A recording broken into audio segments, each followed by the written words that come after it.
الحمد لله رب العالمين والصلاة والسلام على سيد الأنبياء والمرسلين محمد وعلى آله وأصحابه أجمعين. أما بعد فأعوذ بالله من الشيطان الرجيم. بسم الله الرحمن الرحيم. شهر رمضان الذي أنزل فيه القرآن. صدق الله العظيم. وقال النبي صلى الله عليه وسلم: خطبنا رسول الله صلى الله عليه وسلم في آخر يوم من شعبان فقال: أيها الناس، قد أظلكم شهر عظيم، شهر مبارك فيه ليلة خير من 1000 شهر، جعل الله صيامه فريضة وقيام ليلة تطوعا، من تقرب فيه بخصلة من الخير كان كمن أدى فريضة فيها سواه، ومن أدى فيه فريضة كمن أدى 70 فريضة فيما سواه، أو كما قال عليه الصلاة والسلام. اللهم صل على سيدنا محمد وعلى آل سيدنا محمد وبارك وسلم. واجب الاحترام، قابل صد احترام، معزز مکرم محترم، باوفا بہادر نڈر بے باک بے خوف توحید و سنت کے پروانوں، اصحاب رسول کے دیوانوں، گزشتہ جمعہ آپ کے سامنے استقبال رمضان کے عنوان پر کچھ باتیں عرض کیا، اور بہت ساری باتیں استقبال رمضان کے متعلق باقی ہیں، بلکہ استقبال رمضان اس عنوان پر بولنے کے لیے اور اس عنوان کا حق ادا کرنے کے لیے 1-2 جمعے کافی نہیں ہوں گے، کئی جمعوں کی ضرورت پڑتی ہے. بہرحال گزشتہ جمعہ استقبال رمضان کے تعلق سے 1-2-3 باتیں سامنے آ گئی. آج بھی انشاءاللہ استقبال رمضان ہی کے عنوان پر کچھ ضروری باتیں سامنے آئیں گی. اللہ تعالیٰ مجھے اور آپ کو رمضان کا استقبال کیسا کرنا ہے اس کو سننے، سمجھنے اور کرنے کے کام کرنے، نہ کرنے کے کاموں سے بچنے کی توفیق عطا فرمائے.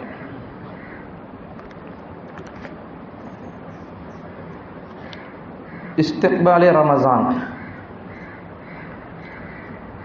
اگر کوئی مہمان کسی کے گھر آتا ہے تو اس کا استقبال کیا جاتا ہے، گھر صاف کیا جاتا ہے، کھانے پکوائے جاتے ہیں، دیگ چڑھائے جاتے ہیں، فرش بچھائے جاتے ہیں، اور ہمارے رہنے کی جگہ اور مہمان کے رہنے کی جگہ، اگر گھر بڑا ہو تو ہمارے رہنے کی جگہ کو بس ایسا ہی رکھ لیں گے جیسا روزانہ ہوتا ہے. فرق اتنا ہوگا کہ بس جب مہمان آ جاتا ہے گھر کو تو ہمارے کمرے کو تھوڑا صاف کر لیں گے، لیکن جس کمرے میں مہمان رہتا ہے اس کمرے کو بہت اچھا سجائیں گے، بہت اچھا سنواریں گے، اور اس کے لیے اس کی چاہت کا پکوان پکا کر اس کے خوش کرنے کی کوشش کریں گے. کیوں ایسا کریں گے؟ اس لیے کہ جب یہ مہمان ہمارے پاس آ کر اپنے بستی کو چلا جائے، اپنے گاؤں کو چلا جائے، تو وہ اپنے گھر کو جا کر ہماری تعریف کرے، ہماری شکوے نہ کرے، ہماری شکایت نہ کرے، ہمارے بارے میں برا بھلا نہ کہے، ہمارے متعلق اس کا دل صاف رہے، یہ ہم یہ سمجھے کہ ہم اس سے بہت محبت کرتے ہیں، یہ سمجھے کہ ہم اس سے بہت چاہتے ہیں، بہت گہری دوستی ہے، اس کی ہر قسم کے آرام کا، سکون کا ہم خیال کرتے ہیں. اس سے ہم زبانی محبت نہیں، دل سے محبت کرتے ہیں.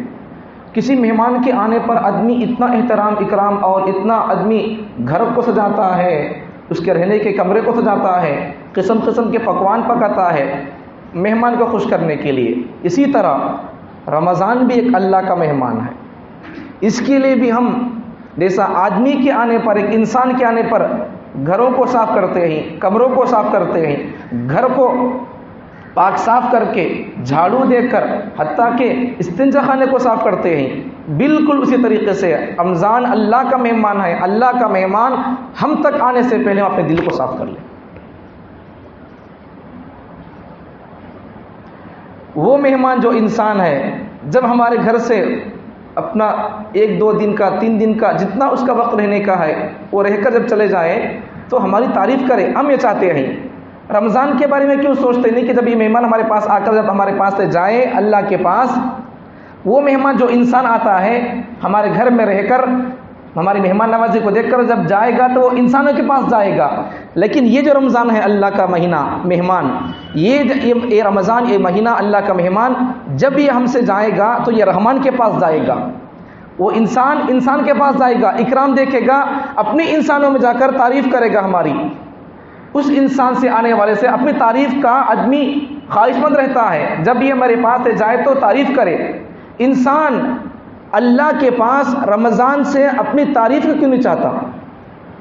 جب یہ جائے ہمارے پاس سے تو اللہ کے پاس رحمان کے پاس ہماری تعریف کرے، انسان کیوں نہیں چاہتا؟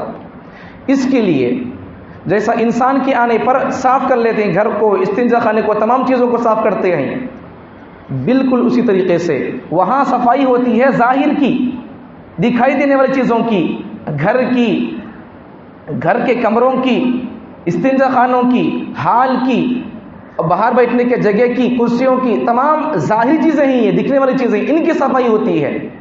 جب رمضان آتا ہے تو رمضان سے آنے سے پہلے بھی ہم اپنے باطنی چیزوں کو پاک کر لیں، دل کو پاک کر لیں۔ سب سے پہلی چیز،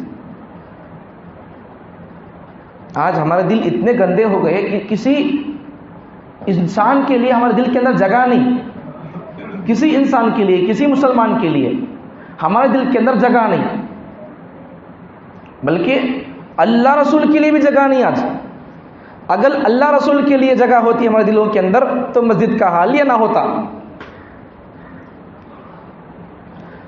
اور اگر انسان اللہ رسول سے سچی محبت کرتا اور ان کے حقوق، ان کی محبت کی ادا کرتا تو پھر آج مسلمانوں سے صرف مسجد آباد نہ ہوتی، غیر مسلم برادران وطن بھی ہمارے اخلاق کو، ہماری زبان کو، ہمارے کردار کو، ہمارے کریکٹر کو دیکھ کر اسلام قبول کر کے اسلام کے آغوش میں آ کر ہمارے بازو میں بیٹھتے، یا کم از کم ہمارے اخلاق سے متاثر ہو کر چلو بھائی ان کی مسجد میں، ان کے مدرسے میں، ان کی قرآن میں انسانیت کا سبق دیا جا رہا ہے، چلو ہم نماز نہ پڑھیں صحیح، کوئی بات نہیں ہے، نماز کے لیے نہیں، کم از کم انسانیت کا سبق سیکھنے کے لیے ہم مسجد کو آئیں۔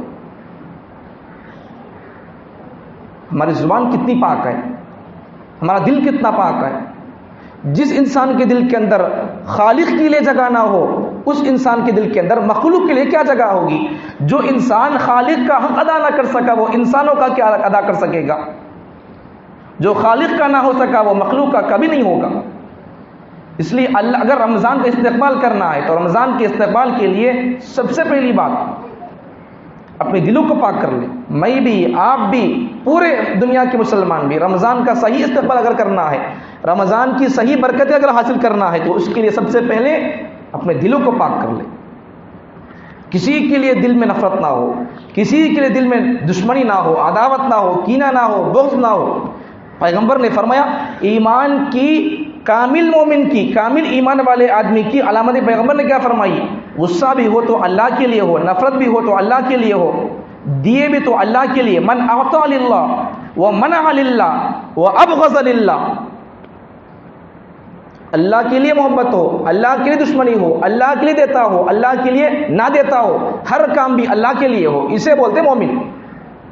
دشمنی بھی ہو تو اللہ کے لیے، دوستی ہو تو اللہ کے لیے، من احب للہ وابغض للہ واعطى للہ ومنع للہ، دوستی بھی ہو تو اللہ کے لیے، محبت بھی ہو تو اللہ کے لیے، دیتا بھی ہو تو اللہ کے لیے، نہ دیتا ہو تب بھی اللہ کے لیے ہو۔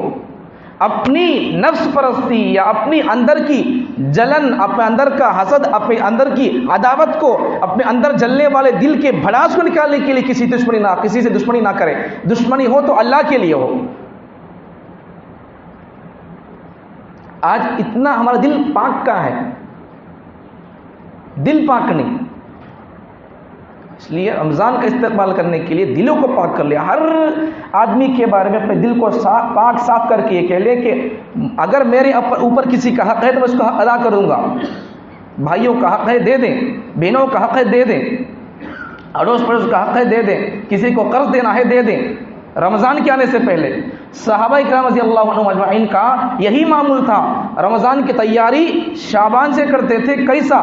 اگر کسی کے حق میں کوئی گنہگار ہوتا، مجرم ہوتا، ملزم ہوتا، اگر اس کو سزا دینا ہوتا، اگر اس کو سولی پر چڑھانا ہوتا، وہ اتنا بڑا گناہ کر چکا ہوتا تو اس کے لیے سزا کا فیصلہ کر دیتے. نہیں، کوئی بھی گناہ نہیں ہے تو معمولی آدمی کو اگر کسی وجہ سے سزا قید کے اندر رکھ دی تو اس کی آزادی کا، رہائی کا فیصلہ کر دیتے. رمضان کے آنے سے پہلے صحابہ کا معمول یہ تھا کہ رمضان کے آنے سے پہلے اپنے اوپر کے تمام قرضوں کو، تمام چیزوں کو، حقوق کو ادا کر دیتے. رمضان کے آنے سے پہلے صحابہ کا معمول یہ تھا کہ قرآن کی تلاوت کے اندر بہت اضافہ کر دیتے تھے. یہ صحابہ کا معمول تھا. ہمارا معمول کہاں ہے ایسا؟ رمضان کے آنے سے پہلے صحابہ کا معمول یہ تھا بندوں کے حقوق کو ادا کر دیتے تھے، دلوں کو پاک کر لیتے تھے. یہ صفت صحابہ کی ہمارے اندر آنا ہے، تبھی جا کر رمضان کا حق ادا ہو سکے گا. اور رمضان کا حق ادا کرنے میں ہم رمضان کا حق ادا کرنے والوں کے اللہ کے عاشق بندوں میں ہمارا بھی ایک نام آ سکتا ہے. ورنہ دلوں کو پاک کیے بغیر رمضان کا حق کبھی ادا نہیں ہو سکے گا. اور رمضان کی برکتوں سے ہم فیض یاب بھی نہیں ہو سکیں گے. رمضان کی برکتوں کو ہم محسوس بھی نہیں کر سکیں گے. اللہ کی رمضان کے اندر خاص برکتیں نازل ہوتی ہیں، ان برکتوں کو ہم لینے کے لائق نہیں رہیں گے. دل گندا ہو تو اللہ کی رحمت کیا برسے گی؟ دل کے اندر گندگی ہو، دل ناپاک ہو. جیسا آدمی کسی برتن کے اندر، کسی پلیٹ کے اندر، کسی گلاس کے اندر دودھ پینا چاہتا ہے، پانی پینا چاہتا ہے، تو اس کو آدمی اگر کوئی کیڑا پڑا ہو، مٹی پڑی ہو تو اس کو پاک صاف کرتا ہے. اللہ کی رحمت اگر آنا ہے تو آدمی اپنے دل کو بھی صاف کر لے، پاک کر لے، دھو لے، تب جا کر رمضان کا استقبال ہو سکتا ہے. اسی طرح دوسری بات، رمضان اللہ کا مہینہ ہے. رمضان کا مہینہ سالانہ امتحان ہے. جیسا امتحان گاہ میں، امتحان کے موقع پر، امتحان ہال میں، اسکول میں، کالج میں بچہ، اسٹوڈنٹس، ان کا امتحان کس کا ہوتا ہے؟ نالج کا، ذہن کا، معلومات کا امتحان ہوتا ہے. رمضان بھی امتحان کا مہینہ ہے.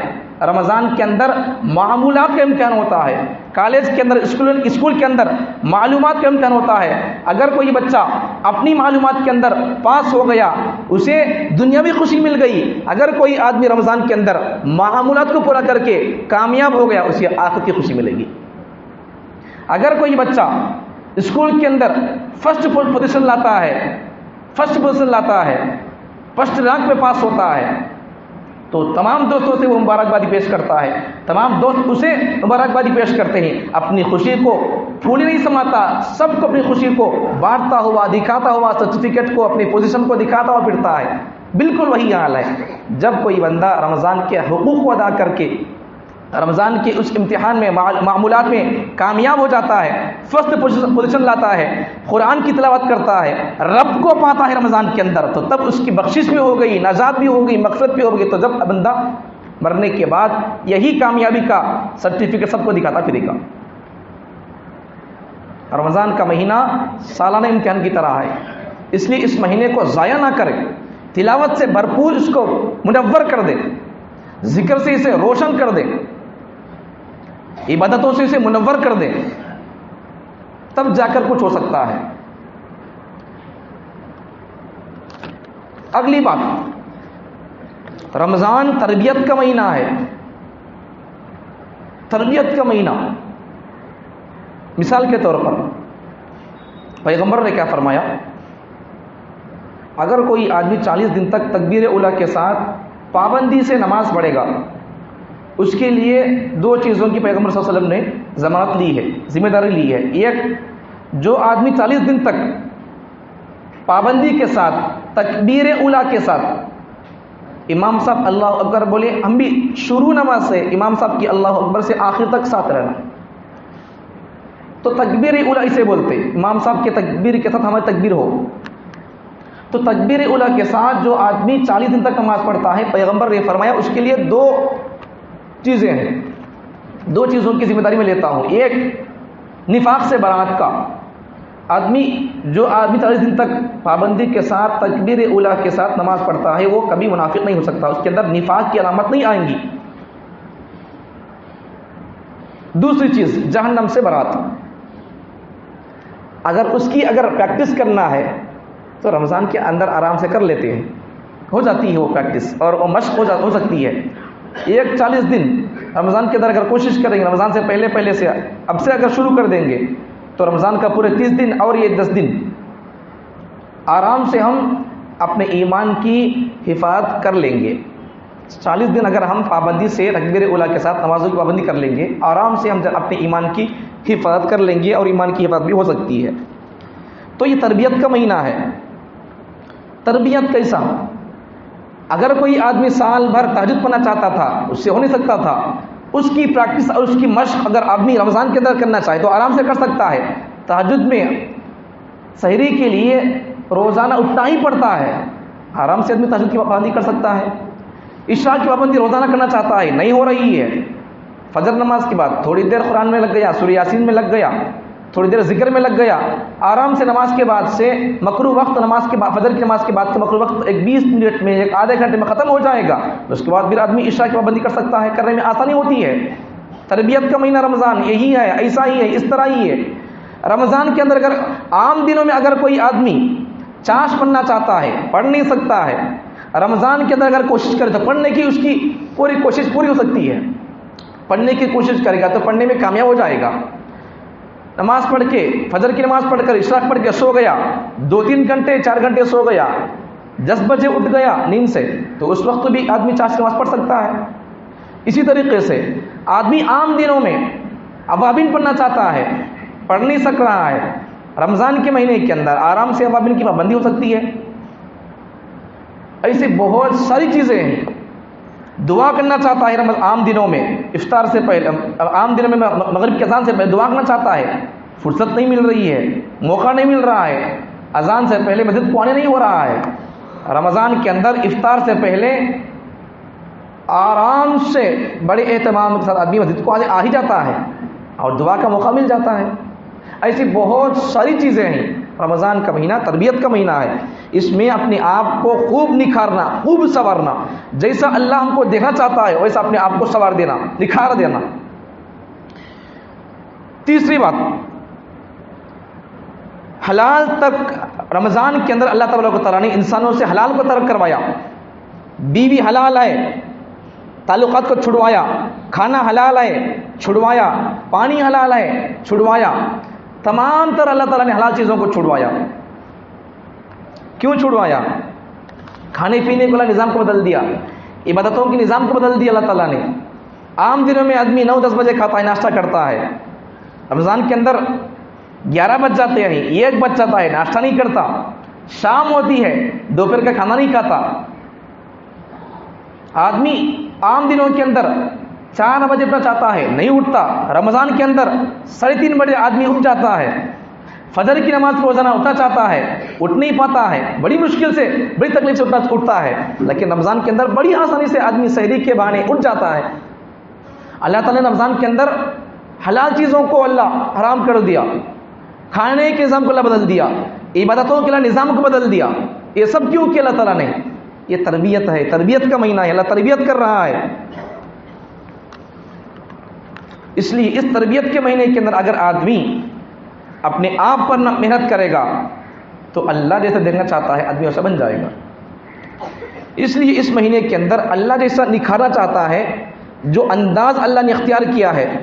3 بجے آدمی روزانہ نہیں کھاتا، اگر آدمی کسی جگہ سفر بھی کرنا ہو، صبح 3 بجے 4 بجے اٹھ کر آدمی کھانا نہیں کھاتا، لیکن رمضان کے اندر آدمی کھا لیتا ہے، دل نہ بھی چاہے پھر بھی کھا لیتا ہے، کھانا ہی پڑتا ہے۔ کھانے سے ہی حضور کی سنت پر عمل ہو سکتا ہے، کھانا ہی پڑے گا، کھانا ہی چاہیے، اور سحری میں برکت بھی ہے۔ اسی طرح اور آگے بات، زندگی بدلنے کا فیصلہ کریں رمضان کے اندر۔ رمضان آ گیا تو بس اب زندگی بدلنے کا فیصلہ کر رہے ہیں۔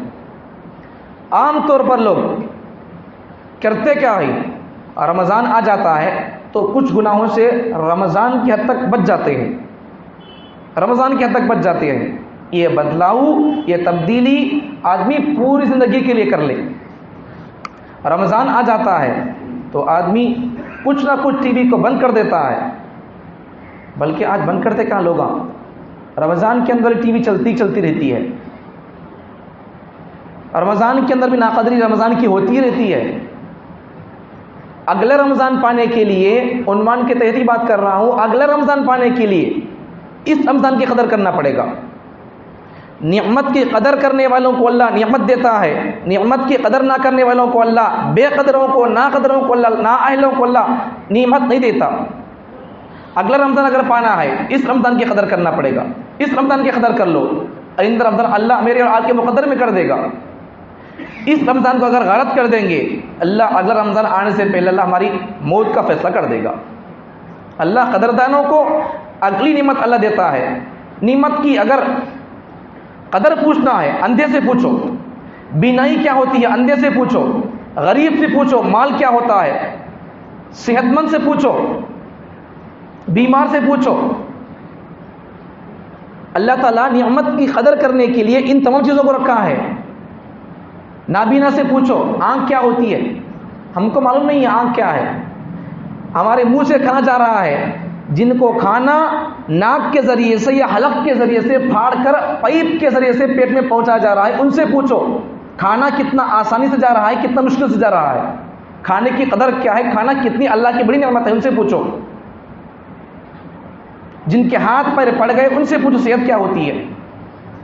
اس لیے رمضان کے اندر آدمی گناہوں سے بالکل الگ ہو جائے، بچنا نہیں، چھوڑ دے گناہوں کو، پوری زندگی کے لیے چھوڑ دے۔ یہ رمضان کا مہینہ جیسا تربیت کا مہینہ ہے، یہ تربیت اور یہ پریکٹس اور مشق صرف ایک مہینے کے لیے نہیں ہے، یہ پریکٹس کرائی جاتی ہے مہینے میں، اور اس کا اثر مرتب ہو پورے سال کے لیے۔ بچہ مدرسے کے اندر حافظ بنتا ہے، عالم بنتا ہے، یا کوئی بھی اسٹوڈنٹ اپنے اسکول کے اندر کوئی پروگرام کرتا ہے، کوئی علم سیکھتا ہے، ہنر سیکھتا ہے، یا کوئی بچہ 20-25 سال کا پولیس بننے کے لیے بھاگ دوڑ لگاتا ہے، پریکٹس کرتا ہے، مشق کرتا ہے، تو اس کی مشق 1-2 سال کے لیے، 3 سال کے لیے ہوتی ہے، مختصر وقت کے لیے ہوتی ہے۔ جب آدمی اپنی پریکٹس سے، اپنی مشق سے فارغ ہوتا ہے تو اس کو پوری زندگی کے لیے اس کا اثر مرتب ہوتا ہے۔ سیکھتا ہے 2-3 سال، بچہ مدرسے میں پڑھتا ہے 7-8 سال، لیکن اس کے اوپر عالم کا لقب لگایا جاتا ہے پوری زندگی کے لیے۔ اگر وہ مر بھی جائیں تب بھی لوگ کیا کہیں گے، فلاں مولانا تھے، فلاں مولانا کا بچہ، فلاں مولانا کا بچہ ہے، فلاں مولانا کی بیٹی ہے، فلاں مولانا کا بیٹا ہے، فلاں مولانا کا بیٹا، یہ بچہ بھی بیٹا ان کا مولانا ہے، عارف حافظ ہے۔ جب پریکٹس ہوتی ہے مختصر مدت کے لیے، لیکن لیبل لگتا ہے پوری زندگی کے لیے، بالکل اسی طریقے سے پریکٹس ہوتی ہے 30 دن کے لیے، 30 دن میں اگر اس پریکٹس کا ہم اثر مرتب کرنا ہے تو پوری زندگی کے لیے رمضان کے اندر جن کاموں سے ہم بچتے ہیں، تربیت اللہ کر رہا ہے، اور اس پریکٹس کے اثر کو، گناہوں کے چھوڑنے کے اثر کو پوری زندگی کے لیے چھوڑ دے۔ حلال کو اللہ چھڑوا رہا ہے رمضان کے اندر، تو حرام کو اللہ حلال کو جیسے چھڑوا رہا ہے، حرام کو پورے سال کے لیے بندہ چھوڑ دے۔ اللہ سبق سکھا رہا ہے، جیسا رمضان کے اندر آدمی بیوی حلال ہے، قریب نہیں جاتا، کھانا پانی حلال ہے، نہیں کھاتا نہیں پیتا، بالکل اللہ تعالیٰ سبق سکھاتے ہیں، بندے تو میری خاطر، میرے حکم کو پورا کرنے کے لیے تو حلال چیز کو چھوڑ دیا، بندے کتنا اچھا ہوگا کہ تو پوری زندگی کے لیے حرام کو چھوڑ دے۔ اللہ سبق سکھانا چاہتا ہے۔ اگر ان اسباب کو ہم نوٹ کر لیں گے، سمجھ لیں گے، ان اسباب کو ہم یاد کر کے پوری زندگی کے لیے حرام کو چھوڑ دیں گے، تو ہمارے اور اللہ کے ولیوں کے درمیان میں ایک ذرہ برابر بھی فرق نہیں ہوگا۔ حرام چھوڑ دیا بندہ بڑا متقی بن جاتا ہے۔ ایک پیغمبر سے ایک صحابی نے آ کر پوچھا، میں سب سے بڑا عبادت گزار بننا چاہتا ہوں۔ پیغمبر نے کیا فرمایا؟ حرام کو چھوڑ دو، تکن اعبد الناس، حرام کو چھوڑ دو گے تم سب سے بڑے عابد بن جاؤ گے۔ بندہ حرام چھوڑے بغیر کبھی اللہ کا خاص بندہ ولی نہیں بن سکتا۔ اللہ کا ولی بننے کے لیے حرام کو چھوڑنا پڑے گا، اور اس حرام کو چھوڑنے کی یہ مہینہ رمضان آنے والا مہینے کے اندر اسی کی پریکٹس ہو رہی ہے۔ اس لیے رمضان کے اندر اپنی زندگی کو بدلنے کا فیصلہ کریں. روزہ بھی ہے، گانے بھی سن رہے ہیں، روزہ بھی ہے، چغلیاں کھا رہے ہیں، روزہ بھی ہے، غیبت بھی ہو رہی ہے، روزہ بھی ہے، گانا چل رہا ہے، روزہ بھی ہے، کھیل دیکھ رہے ہیں، روزہ بھی ہے، گانا بھی سن رہے ہیں، روزہ بھی ہے، گھر میں ٹی وی بھی چل رہی ہے. اس سے ہماری زندگی کے اندر کبھی انقلاب نہیں آئے گا. اس سے کبھی پوری دنیا کے اندر انقلاب نہیں آئے گا. اس سے ہمارے ملک کے اندر کبھی انقلاب نہیں آئے گا. انقلاب اگر آنا ہے، انقلاب اگر دیکھنا ہے، اچھے حالت اگر دیکھنا ہے، اچھا زمانہ اگر پانا ہے، تو مجھے اور آپ کو اپنے اعمال کو سنوارنا پڑے گا، اعمال کا دامن تھامنا پڑے گا، رمضان کو آخری رمضان سمجھنا پڑے گا، رمضان کی صحیح قدر کرنا پڑے گا، رمضان کے اندر اپنی زندگی کو بدلنے کا فیصلہ کرنا پڑے گا، حرام کو چھوڑنے کا فیصلہ کرنا پڑے گا، غیبتوں کو چھوڑنا پڑے گا، گانوں کو چھوڑنا پڑے گا، فلم کو چھوڑنا پڑے گا، غیبتوں کو چھوڑنا پڑے گا، ٹی وی کو چھوڑنا پڑے گا، نکالنا پڑے گا. جب تک گھروں سے ٹی وی نہیں جاتی، جب تک ہمارے موبائلوں سے گانے ڈیلیٹ نہیں ہوتے، جب تک ہمارے فونوں سے ویڈیو گانے کھیل اور ہمارے انٹونس بھی گانے بدلتے نہیں، تب تک ہماری زندگی بدلے گی نہیں. اور ہماری زندگی پر، ہماری ذات پر اللہ کی رحمتیں، برکتیں، اللہ کی مغفرت اور اللہ کی نظر خاص ہمارے اوپر نہیں آئے گی. اللہ کی رحمت کو اگر ہماری زندگی کے اندر پڑھنا پسند کرتے ہیں تو اپنی زندگی سے ان تمام گناہوں کو نکالنا پڑے گا. گھر کے اندر اگر برکت چاہیے، عالم کا قدم پڑے گا، برکت ہوتی ہے. لوگ مانتے ہیں عالم اگر ہمارے گھر میں آئیں گے دعا کریں گے برکت ہوگی، حافظ صاحب اگر ہمارے گھر کو آئیں گے دعا کریں گے برکت ہوگی، گھر میں قرآن پڑھیں گے برکت ہوگی. اسی طریقے سے اللہ والے ہمارے گھر کو آئیں گے برکت ہوگی. لوگ سمجھتے ہیں ارے میرے بھائی سب سے پہلے گناہوں کو چھوڑو، گناہوں کو چھوڑو گے تم کو برکت تلاش کرنے کی ضرورت نہیں ہوگی، برکت تمہارے گھر کا تلاش کر کے تمہارے تک آئے گی. حرام کو چھوڑے بغیر، گانوں کو چھوڑے بغیر، فلموں کو چھوڑے بغیر اپنے فونوں کے اندر رنگ ٹونس گانا آ رہا ہے تو تب تک یہ ختم نہیں ہوگا، اللہ کی رحمت کی طرف متوجہ نہیں ہوگی. یہ ختم ہوگا وہ آٹومیٹک لمحوں میں ہم تک آ جائے گی. جہاں حرام ہو وہاں برکت نہیں، جہاں زنا ہو، جہاں بے پردگی ہو وہاں اللہ کی توجہ نہیں. جہاں پاک دامنی ہوتی ہے، جہاں حیا ہوتی ہے، شرم ہوتی ہے، پردہ ہوتا ہے، وہاں اللہ کی رحمت ہوتی ہے. جہاں گھر میں ٹی وی بھی ہو، حافظ صاحب کیا آ کر دعا کریں، عالم صاحب کیا آ کر دعا کریں، پیرانے پیر بھی آ کر دعا کریں گے، دعا بھی ان کی قبول تو ہوگی لیکن ان گھر والوں کے لیے وہ چیز جب تک نہیں نکلی جب تک وہ اللہ والوں کی دعا بھی ان کے گھر پر ٹھہری رہے گی. جب یہ چیز گھر سے باہر نکلے گی تب اللہ کی رحمت ان کے گھر کے اندر داخل ہوگی. حرام کو چھوڑنا پڑے گا، گانوں کو چھوڑنا پڑے گا. آج گانے کتنا عام ہے، کبھی انشاءاللہ گانوں کے نقصانات کا اس پر بیان کروں گا. گانوں کے عجیب و غریب نقصانات نہیں. دشمن ہم پر حملہ کر رہا ہے، نظریاتی جنگ کر رہا ہے دشمن ہم پر، ذہنی ہم کو غلام بنایا ہوا ہے دشمن، ہم سمجھتے نہیں اسے. گانوں کی حقیقت اگر تم سمجھو گے تو ابھی تمہارے جیبوں سے تمہارے گانوں کو تم ڈیلیٹ کر دو گے. گانوں کے اندر سائنسدانوں نے ریسرچ کر کے بتایا کہ گانوں کے اندر زنا کا سبق سکھایا جاتا ہے، گانوں کے اندر قتل کا سبق ہوتا ہے. سمجھتے نہیں، سمجھنے والوں نے، سائنسدانوں نے، تحقیق کرنے والوں نے، ریسرچ کرنے والوں نے گانوں کو سلو موشن میں ٹھہرا کر، رکا کر اس کی آواز کو سنا، اس کے میننگ کو سمجھا کہ اس کے اندر کیا سبق مل رہا ہے. گانے کے اندر سبق کیا مل رہا ہے. گانے میں گانے والا بول رہا ہے، میوزک بول رہی ہے کہ تو تیری ماں کو قتل کر، کل ہم، تیرے باپ کو قتل کر، تیرے دوست کو قتل کر، تیرے بیوی کو قتل کر. یہ پیغام پسے پردہ گانے کے ذریعے سے مل رہا ہے اور ہم سمجھتے بھی نہیں اسے. مثال کے طور پر گانے کے اندر پیغام، چھپا پیغام کیسا ملتا ہے اس کو سمجھانے کے لیے ایک مثال.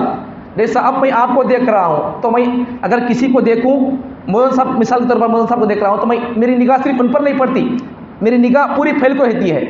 میری نظر اور میری نظر کا مرکز ان کو دیکھنا ہے لیکن میری نگاہ پوری پھیلی ہوئی ہے. بالکل اسی طریقے سے میں دیکھنا سب کو چاہتا ہوں، دیکھ ان کو رہا ہوں میں، لیکن میری نگاہ سب طرف پھیلی ہوئی ہے. لائٹ ڈالو تو لائٹ جہاں ڈالتے وہاں نہیں پڑتی، سب جگہ پڑتی ہوئی وہاں تک جاتی ہے. تو بالکل اسی طریقے سے دشمن کا پیغام بھی پسے پردہ ہمارے دماغوں کے اندر ویسے ڈالا جا رہا ہے. میوزک آ رہی ہے، گانا آ رہا ہے، بلکہ آج آپ گانے سنیں گے تعجب کریں گے، کھلا بالکل زنا کا سبق ہے، گندی باتیں ہیں. سمجھو ان تمام کو چھوڑ دو. اگر اللہ کی رحمت پانا ہے، بخشش والے مہینے میں بخشش کو پانا ہے، رحمت والے مہینے میں رحمت کو پانا ہے، اللہ کے مہینے میں اللہ کو پانا ہے، تو اس کو پانے کے لیے ان کو چھوڑنا پڑے گا. ان کو چھوڑے بغیر وہ نہیں ملتا. آج تک ہمارے کتنے رمضان مل گئے ہم کو؟ کسی کو 30 رمضان مل گئے، کسی کو 40 رمضان مل گئے، کسی کو 50 رمضان مل گئے، لیکن زندگی سے آج تک 3 گناہ نہیں چھوٹے، حرام نہیں چھوٹا۔ 50 سال رمضان مل گیا، 60 سال رمضان مل گیا، حرام نہیں چھوٹا، سود نہیں چھوٹا، بیاج نہیں چھوٹا، وڈی نہیں چھوٹی، اور چھوڑنا بھی انسان نہیں چاہتا۔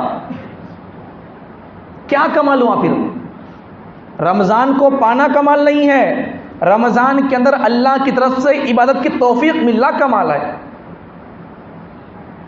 اللہ بھی عبادت کی توفیق ہر کسی کو نہیں دیتا۔ جس کی زندگی سے حرام دور ہے، جس کی زندگی حرام سے پاک ہے، جس کی زندگی گناہوں سے پاک ہے، جس کی زندگی کے اندر سود نہیں ہے، اس کو اللہ عبادت کی توفیق دیتا ہے۔ اگر کوئی آدمی حرام کھا کر، سود کھا کر، حج کو بھی جا کر اللہ کے کعبے کے دروازے کو اور پردے کو پکڑ کر دعا بھی کرتا ہے، وہاں بھی اس کی دعا قبول نہیں ہوگی۔ اس لیے سب سے پہلے ان کو چھوڑنا پڑے گا۔ عام طور پر ہمارے ذہنوں کے اندر ایک بات بیٹھی ہوئی ہے، وہ کیا؟ اگر کسی کے دل کے اندر نیکی کا جذبہ پیدا ہو گیا اور آدمی کو اچھے کام کرنے کا شوق پیدا ہو گیا، آدمی اپنے آپ کو بدلنا چاہتا ہے، تو سب سے پہلے آدمی کیا سوچتا ہے؟ بولو، تہجد پڑھنا، اشراق پڑھنا، چاشت پڑھنا، اوابین پڑھنا، عبادتوں کی طرف توجہ جاتی ہے، گناہوں کو چھوڑنے کی طرف توجہ کسی کی نہیں جاتی۔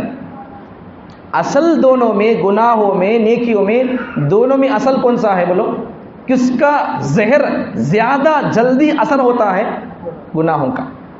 میں بہت مرتبہ حدیث سنا دیا، حضرت عبداللہ بن عباس رضی اللہ عنہ، مفسر قرآن، رئیس المفسرین،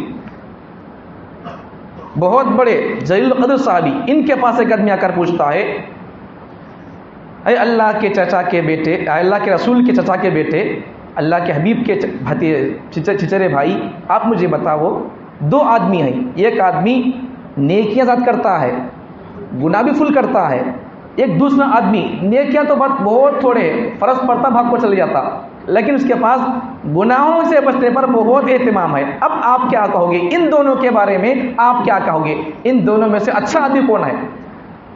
رئیس المفسرین حضرت ابن عباس نے کیا فرمایا؟ میں گناہوں سے بچنے سے بڑھ کر کسی عمل کو زیادہ نہیں سمجھتا، گناہوں سے چھوڑنا پہلے۔ اس لیے کسی کے 30 رمضان مل گئی ہے لیکن آج تک 3 گناہ نہیں چھوٹے، ایک حرام نہیں چھوٹا، دوسرا پراپرٹیوں کا مسئلہ اب تک حل نہیں ہوا، باپ مر کر 20-30 سال ہو گئے، 40 سال ہو گئے، 50 سال ہو گئے باپ مر کر، بیٹا اس کے بچوں کی شادی ہو گئی، خود بیٹا بھی دادا بن گیا ہے، اب تک بھائی کے پراپرٹیوں کا برابر حصہ نہیں ملا ہے، بہنوں کا پراپرٹی کا برابر حصہ نہیں ملا ہے۔ 40 رمضان مل گئے، 2 گناہ نہیں چھوٹے، 50 رمضان مل گئے، 2 گناہ نہیں چھوٹے، پھر ان رمضانوں کے ملنے کا فائدہ کیا ہوا؟ اس لیے عبادتوں سے زیادہ گناہوں سے بچنے پر اہمیت دینا ہے، گناہوں سے بچنے پر کڑی نظر رکھ کے گناہوں سے ایک ایک گناہ کو اپنی زندگی سے نکالنا پڑے گا، تب جا کر ہم کو عبادتوں کی لذت ملے گی، تب جا کر ہم کو رمضان کا صحیح ادا کرنے کا اللہ موقع دے گا اور اگلا رمضان اللہ عطا کرے گا۔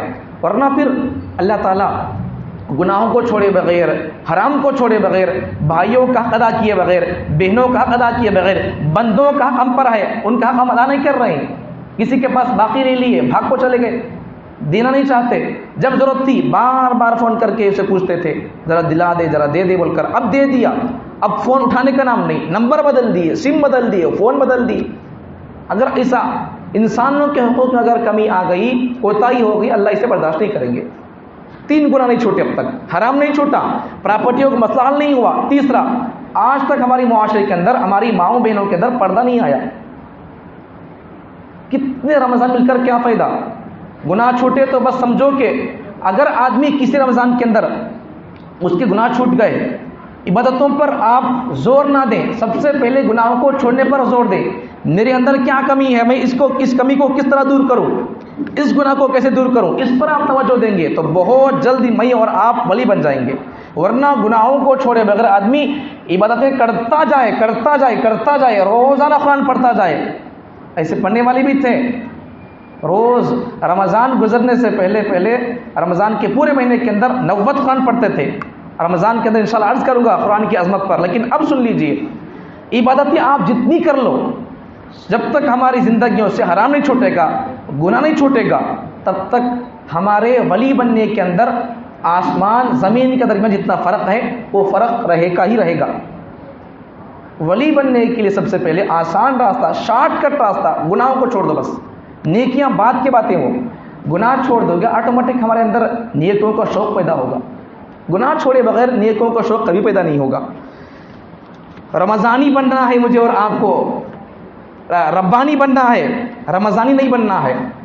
کتنی بہترین بات، رمضان آ گئے تو بس ٹوپی لگا لیے، پگڑی بن لیے، جبہ پہن لیے، واسکٹ پہن لیے، تسبیح ہاتھ میں آ گئی، سحری کر رہے ہیں، افطار کر رہے ہیں، نماز میں مسجدیں فل ہیں۔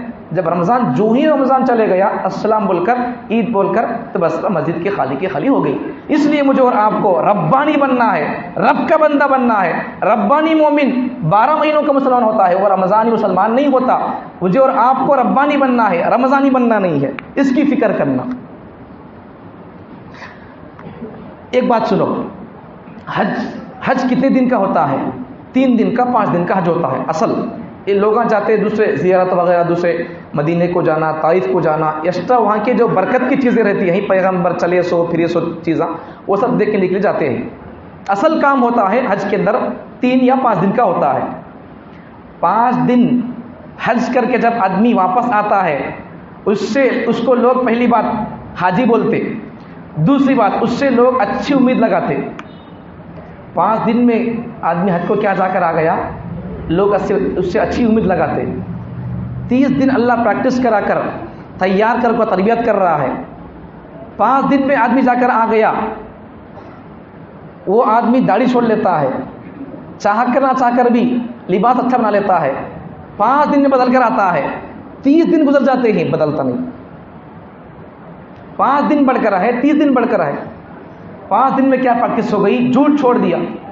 5 دن میں کیا پریکٹس ہو گئی، داڑھی چھوڑ لیا۔ 5 دن میں کیا پریکٹس ہو گئی، دھوکہ چھوڑ دیا۔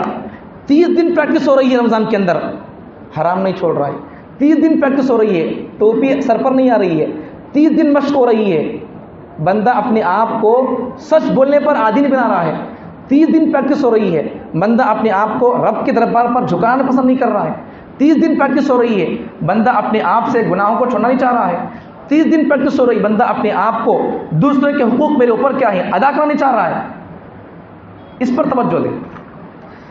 وقت گزرتا جا رہا ہے، رمضان، استقبال رمضان یہ بہت بڑا سمندر ہے مہینہ، یہ عنوان، اس کا حق 1-2 جو میں ادا نہیں ہوگا۔ اس لیے مجھے اور آپ کو رمضان کے آنے سے پہلے، جیسے صحابہ رمضان اپنا گزارتے تھے، رمضان آنے سے پہلے صحابہ جیسا رمضان کا استقبال کرتے تھے، اگر ویسا ہمیں رمضان بنانا ہے تو اس کے لیے صحابہ کی زندگیوں کو پڑھنا پڑے گا۔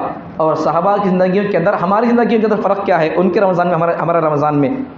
صحابہ رمضان جب آتا تو رمضان کے آنے سے پہلے پہلی بات تلاوت شروع کر دیتے، دوسری بات کس کا حق کیا ہے ادا کر دیتے، اگر کوئی قیدی ہو کر ہے اس کا حق، اس کا سزا دینا ہے سزا دے دیتے، نہیں رہائی کرنا ہے تو رہائی کر دیتے، بندوں کے حقوق ادا کرتے۔